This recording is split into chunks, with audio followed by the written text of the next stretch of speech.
Okay, so let's talk about the mandelbrots, the mandelbrots, okay? And Mhm. that is, if I'm not mistaken, you can pull these videos up on YouTube and it's like a continuous pressing forward or diving into an image that unfolds itself in front of you. And so you think you're about to get to the end of it, Mhm. the end of that pattern, but that pattern just opens up into another pattern. So, I mean, you could literally Mhm. watch this thing Mhm. for infinity. Yeah. And that's almost a visual representation of infinity. And I'll akin it to the idea that, we think that there's a boundary to the universe, or we think that quarks or wherever we are at this point Right. is the smallest thing that we can see, and therefore because it's the smallest we can see, we can observe, the largest we could observe, that's the end of it. But honestly, it seems like that is just, even in observable reality, is infinite. You can always go smaller and you can always go larger. Mhm. Could you touch on that a little bit? Yeah, I'll say just on the end there, the current, uh, as far as I know, singular hypothesis that would contradict that would be the supposed Planck limit, or I guess it's Planck limit, if we're being vaguely German. But I do address that argument in the book for those who are aware of that and are curious about how it applies.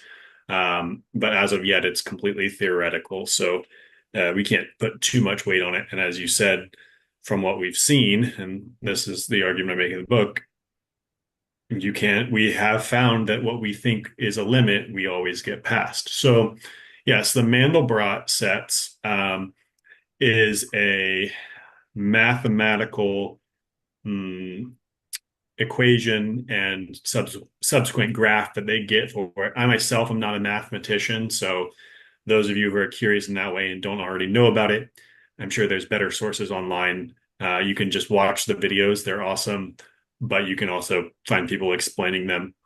And to my best understanding, which is fallible and always fallible, but in this case, not extremely well informed, the equation that we're talking about is a fractal equation, or an equation that produces a fractal pattern, which is a self-similar pattern, which gives it all those cool styles and means that as you zoom in and you go past all these crazy structures, you get back to something that looks like what you started with. And that has all sorts of symbolism and interesting connections to it. But basically, what the image you're looking at in those videos is the plotted points on a graph that have been plugged into this equation, and then they've been color coded based on their different behavior. So it's a bit technical, but it's basically a fancy graph. And because the equation has so much complexity, uh, you're able to zoom in to all these different points on the graph, and each different point has a slightly different variation. And they put in the colors there to sort of just illustrate a little bit more of the detail. So that's how, someone might wonder, like, how is this a math equation and a piece of art at the same time? Well, the colors are input based on certain mathematical qualifications. So again, someone else could explain it in more technical detail. But what you get is this apparently infinite zoom.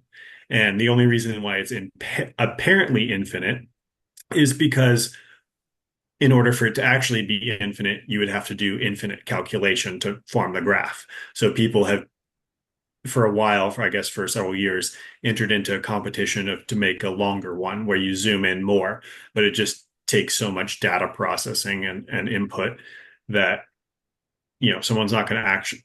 There's not an infinite zoom that you can watch, but in theory, the equation produces an infinite set, so it could continue on forever.